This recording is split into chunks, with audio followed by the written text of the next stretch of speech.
All right, we've got Cam in Oswego, Illinois. Hello? Oh, crap.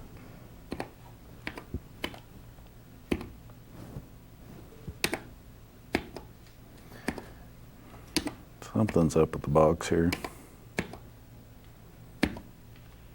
Oh, line 3. Cam, you there? Hello? Hey. Hey. Our phone box is acting up. Okay. Basically what I want to call today was I wanted to talk about the cosmological arguments that you see apologists like William Lane Craig or various other apologists out there that use them. I wanted to see how you could respond to them, because all of them seem to use, or they seem to use like physics and astronomy to somehow back it up, that the universe had a beginning and everything. And the problem is that I'm not very educated in physics or astronomy, so if they're using something to argue for the existence of their deity, then I really have no way to distinguish what they're saying is true or false. Because if you're going to call them out on their physics, then you're going to need to know a little bit about the physics, Sure. beforehand before you can actually call them out on it. Correct? Yeah. So Cam, let me try and short circuit or take a shortcut through this. Have you seen the debate between Sean Carroll and William Lane Craig? Yeah, a little bit. I've heard that Sean Carroll misrepresented some of Craig's arguments, but I don't know if that's true exactly. Not as far as I could tell. What I saw was Sean Carroll destroying William Lane Craig's arguments, and actually having video of the physicist that Craig is pointing to, and so Craig will talk about the Bohr-Bluth-Lincoln theory, and having a video of one of those guys that basically says William Lane Craig is an idiot who doesn't understand what I said as a response, I think is a pretty good, Now I don't need to know and understand the physics if the actual physicist that Craig cites says that he's wrong about his understanding of what that physicist said. Well, if you go on the Sean Carroll post-debate website, you'll find out that Sean Carroll actually admits that he misrepresented at least one of his arguments, but which is possible. During the debate with Cy, there was an argument that Cy made which was technically correct, and yet people have mocked it and turned it into an internet meme, and it frustrates me, it frustrated Russell, it frustrated a lot of people that he presented that the one thing that he definitely got right, this reductio ad absurdum, it was something that he was mocked for. So, I can't say that, there wasn't necessarily something that Sean misrepresented or didn't represent well. But if that video is not enough to address your question, I'm certainly not going to be.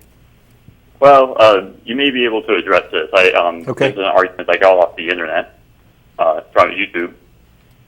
It basically says that many people try and argue that the Big Bang Singularity was a result of a quantum fluctuation.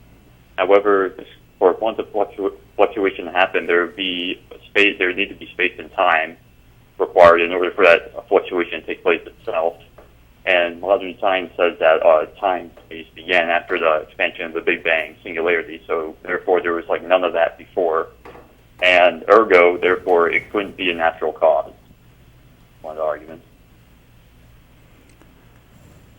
So, what's wrong with simultaneous causation? Define that. That the cause and effects are entirely concurrent at T0? All right, but the argument seems to be here that there was no time before the Big Bang, so they're arguing, so how could there be anything natural before that? So, I don't know that it even makes sense to talk about before. If you say there's no time before that, what does before mean? Well, okay, so if there's nothing before the Big Bang, then what are our options here? I mean, Who said there's something before the Big Bang? Before is a temporal concept, and if time began with the Big Bang, then there was no before the Big Bang. Right, so I'm trying to think how are we supposed to explain the singularity exactly? I'm sorry? So I'm trying to figure out how are we supposed to explain the singularity? We don't. So it's always existed? Do you know that it hasn't? That it that it wasn't always exist? I mean, you're still talking about temporal concepts. Existence is a temporal concept. Always is a temporal concept. Before is a temporal concept. If time, as we understand it, began then we can't even have any sort of cogent thoughts along those lines.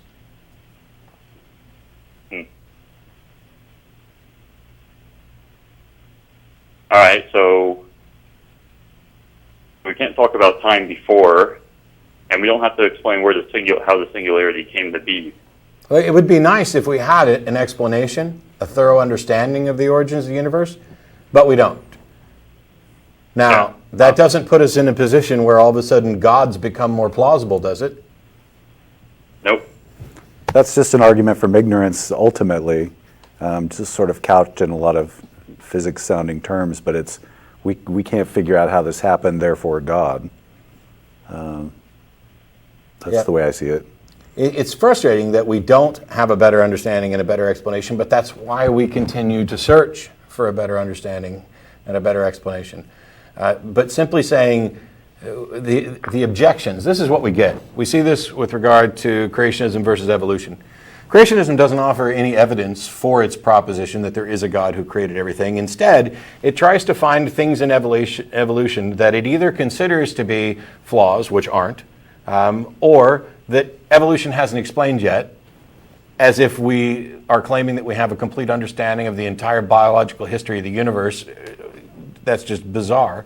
Or they step outside beyond evolution to say, okay, well then, how did life arise? Evolution explains the diversity of life after it's arisen. How did life arise? And that's the topic of abiogenesis, which is connected to evolution. But the fact that we don't have an answer there doesn't mean that creationism now has any support. And you can look at the origins of the universe in exactly the same way. At one time, we knew far less than we do now about the origins of planets and solar systems. We keep discovering more.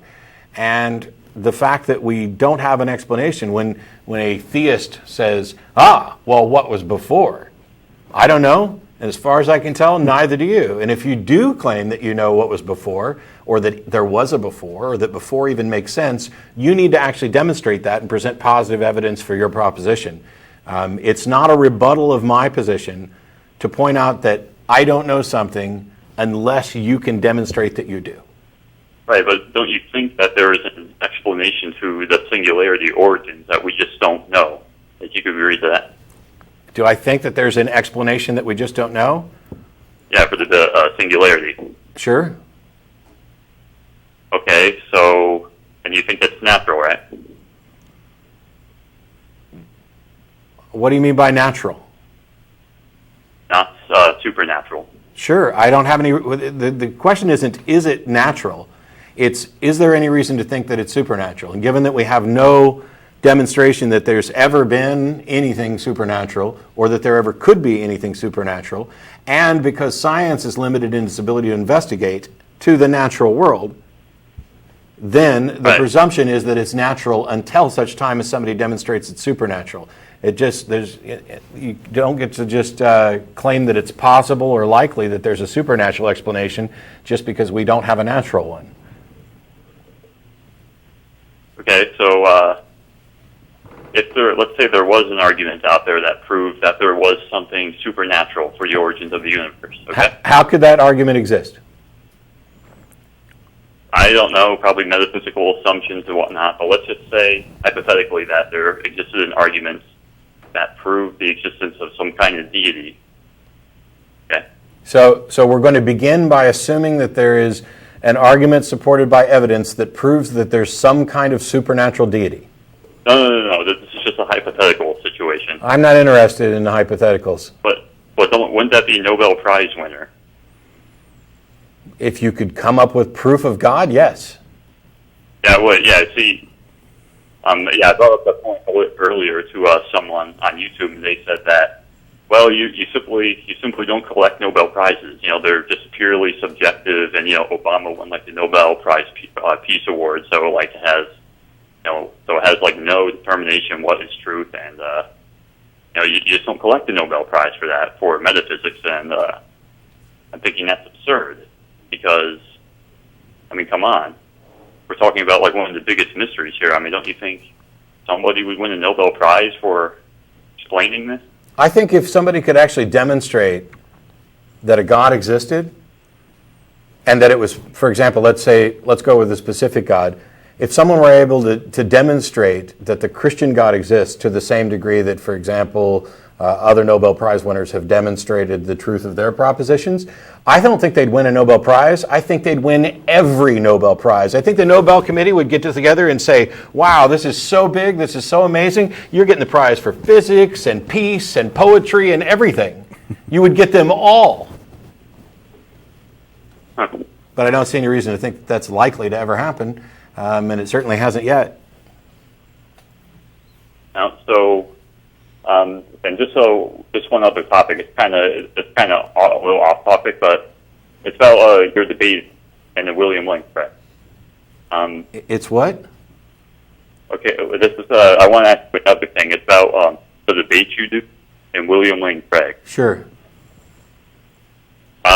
Do you think that you are going to somehow debate William Lane Craig someday by getting him to agree to a team debate, so that you can debate him, because he only debates ones with PhDs? I suggested that jokingly to a couple of people I know who have PhDs and have talked about it before as one possible way to get to do it. Do I think it's going to happen? No. So you would all you would have to do is somehow agree to a team debate, if I'm correct, because you don't have a PhD. So. Well, that was my idea to get around his reported loophole or his reported restriction. If he'll only debate people with PhD, then I thought, well, hey, maybe we can put together a team debate, have him and whoever he picks go up against me or somebody with a PhD and me. Okay. Do you think you would do well again? Do I think I would do well against William Lane Craig? Yes. Yep. Yes. All right. Well, I hope it happens someday. I would actually I would love to see you wipe the floor with them, because I personally cannot stand. Let's see, smug, kind of condescending, arrogant, cocky. Kind of like me. Anyway, thanks, Cam. Appreciate the call. Does William Lane Craig have a PhD? Yes. In what? A couple of them, I think. Okay. I'd have to look it up again. But Just curious. it's probably not in quantum physics. Theology, maybe? Quite possible.